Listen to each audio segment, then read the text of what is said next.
My great grandma is 95 years old currently. Yesterday, my grandmother had to make the decision to put her on hospice care so she could come back home and be comfortable in her final days. So she's at home now, from my understanding. The doctors told my grandma shortly before she made the call that she might have a few months left. Um, and she might have about a week or even less. They don't really know. They're not really sure. I'm doing all right. I am. This was just yesterday that my mom texted me that my grandma had told her whatever. The information got relayed to me, but this all went down yesterday, and I had some emotions over it. I have a fair amount of memories with my great grandma over the years. I'm just happy that soon she'll be in heaven with our Lord, and she'll be reunited with her husband and with some of her children as well. She actually has lost. I honestly don't remember for sure. She's lost almost all, if not all, of her children, other than my grandma, before she's gone herself, which is I can't imagine what that does to a parent, no matter the age you are. I can't imagine. But I'm all right, and I'm sure there will be more emotions that come. And I'm not the type anymore, anyways, to repress emotions or push them away or distract myself from them.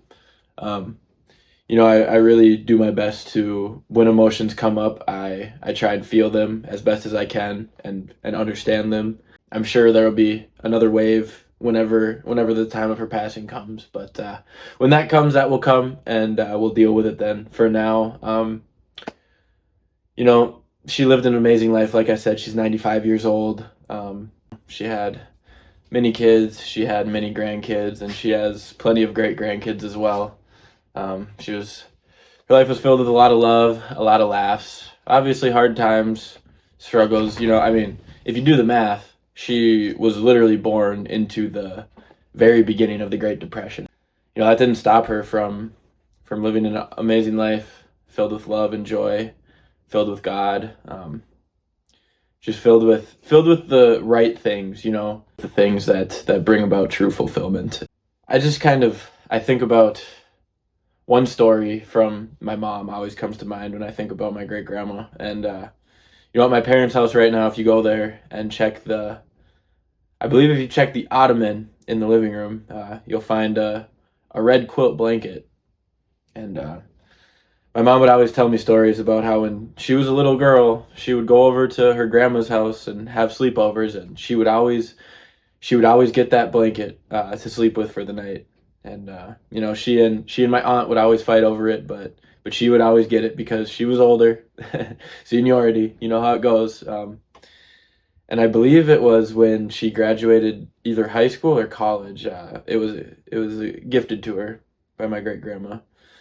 But hearing that story is just so crazy to me because I don't know about anyone else, but when I try and think about my parents, I've seen pictures, I've seen videos. I know that they were once a kid. I know that they were once teenagers. I know they were once young adults. I understand that they've gone through the same phases of life in general, as everybody else does. But yet, for whatever reason, it's just so hard to believe. And like, not in a way that like, no way you were ever young. Not like in a mean way or anything. It's um my parents always felt so, put together, and like they had this whole life thing really figured out. Um and as I get older and older, I realize, nobody really has it figured out and everyone whatever, but they definitely had it put together pretty dang well from my perspective anyways. And so whenever I hear stories about them being younger, like way younger, it just helps when I'm looking back on my life, or if I'm being a little hard on myself about my current situation, just whatever it is. I feel like it just helps, because I can be really hard on myself a lot of the time, and I know plenty of other people are just as hard, if not harder, on themselves. But I've been doing a lot better to give myself more grace, and when I think about the fact that you know there was a time in life where my parents, they were in similar stages. They were in high school, they were in college, they were fresh out of college, just figuring it out, just trying to understand what they wanted out of life and where they wanted life to take them. And we're not alone in this. We're not the if you're out there and you're hard on yourself and you feel like you're a failure, or you're stuck and you can't get out, you can't change your life for the better. You're not stuck. You can literally do whatever you want. Um, you know, God willing, we all live long and happy and healthy lives, and we do have the ability to change and adapt and discover what we truly want out of this life. The sooner the better, obviously, but we're all on our own path. We're all on our own timeline. Um, but just to know that those that came before us went through the struggles too, and it's not that they're smarter than us or better than us, or we're just luckier than us. It's that they they have more years under their belt, and they did work hard, and they did try new things, and they did fail, and they did learn from their mistakes, and they made mistakes. But that's part of life. If you're too afraid to make mistakes to the point that you just do not take any action, or take so minimal action that your life never changes in the slightest, then you're going to live a unfortunate life. And you might have tricked yourself into believing that you're good with where you're at, you're comfortable with where you're at. But no matter what, we always need some sort of stimulation. We always need some sort of challenge. Even if you're 65, 70 years old, and you were the CEO of a company, you were the founding CEO of a company, and you got, like, no matter what happens, like, you and the next few generations will not have to worry. You're still going to get old and grumpy and resent the world if for the last however many years of your life you largely just sit on the couch and never really leave the house, never, you fall off of your exercise routine. Maybe you played golf or pickleball or something, but you're just like, I'm just gonna stay here. I'm getting a little sore. You can have $800 billion in your bank account. I don't care. If you quit challenging yourself, and if you quit taking care of yourself, like, you will grow miserable, and you will grow to resent things and resent the world. Like, $800 billion or $80 doesn't make no difference. I promise you. That might be a hot take. A lot of people probably won't agree with that, but listen, man, it's what I've found to be true, and what I've learned and understood to be true. That's just kind of how life works. It's not easy no matter what. New levels present new challenges. But it's a little different video today. I kind of just wanted to get on here and talk a little bit about my grandma, my great grandma Grace. Um, she deserves it. She has a great audience up in heaven right now, like, very excited for her return, and very excited to see her again. So I'm not worried about her in the slightest. She's in good hands. She's always been in good hands. Um, but I think we all deserve to have some sort of lasting legacy. Most of us make the mistake of assuming that our story isn't worthwhile, or we don't have all these crazy things that we've done in our lives, or crazy opportunities that have come our way. We've never started a business. We've never done what we deem and qualify as amazing things, worthwhile to share.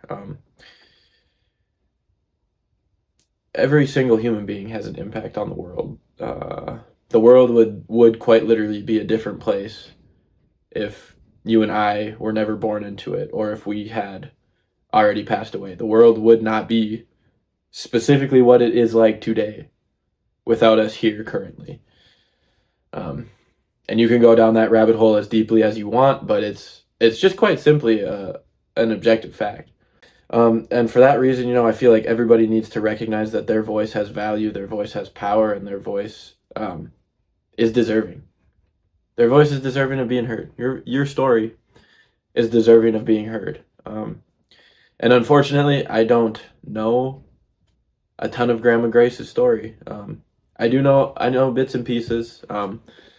If I'm being completely honest, I haven't seen her all that much in the past few years.